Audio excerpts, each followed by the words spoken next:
Voilà, c'est le glas. Ça sonne le glas. Et le glas est un bon mot de vocabulaire. Introduction pourrie.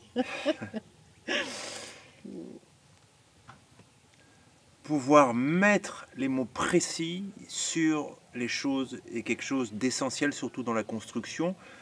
Puisque l'autre fois, on était faire la commande avec Philippe. Et si je ne comprends pas de quoi on parle, les arbalétriers, les pannes, les entrées, les poinçons. Voilà, donc il m'a fallu vraiment apprendre tout un vocabulaire pour pouvoir m'exprimer, me faire comprendre. Dire bah c'est ça, c'est le truc qui est de biais, qui est horizontal, vertical, qui va... impossible. Et toi, tu as rencontré le même problème aussi, tu m'as dit. Tout n'est pas des poteaux et des montants. Et voilà, il faut être précis. Un montant, c'est vertical, une lisse, c'est horizontal.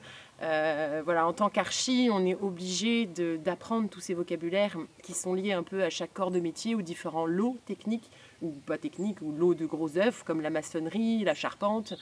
C'est hyper important parce qu'on est censé pouvoir se faire comprendre entre professionnels et aussi avec des clients, des particuliers. Et c'est important de nommer les choses.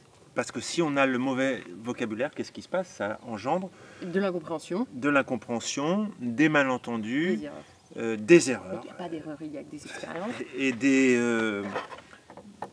les choses ne sont pas claires, sont pas nettes, de l'ambiguïté. Et j'allais dire, c'est vraiment comme dans la vie.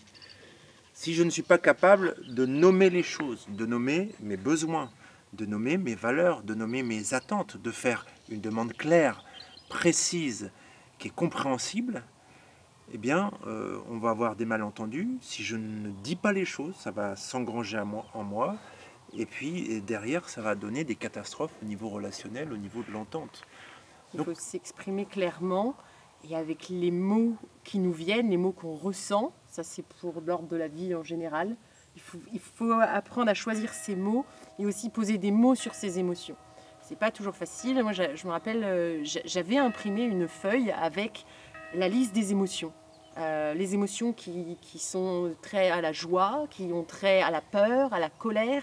Et en fait, je me suis aperçue que je ne savais pas exprimer mes émotions parce que je manquais de vocabulaire pour les exprimer.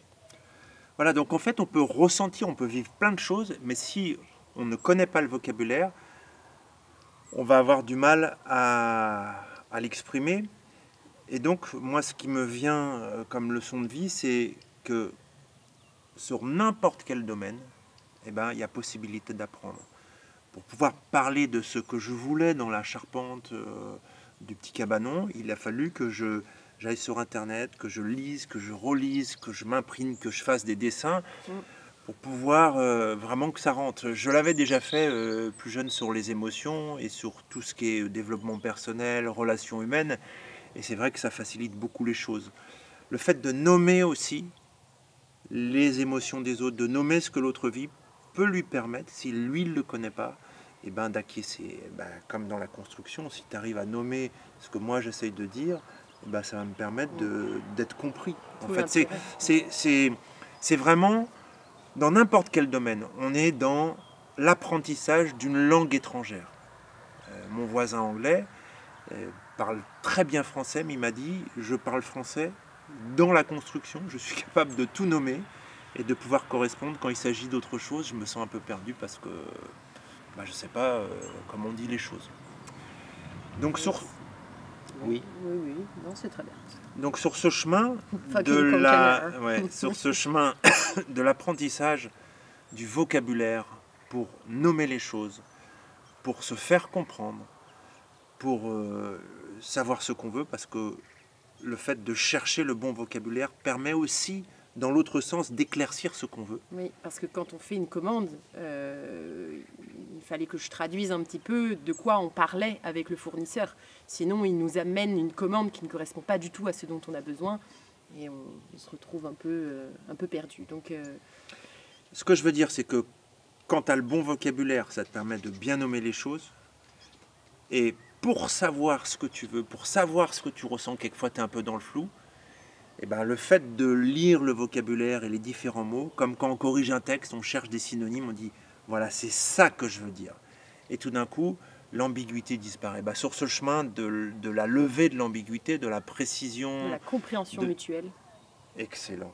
Je vous souhaite bon courage, à très bientôt et rendez-vous pour un prochain épisode.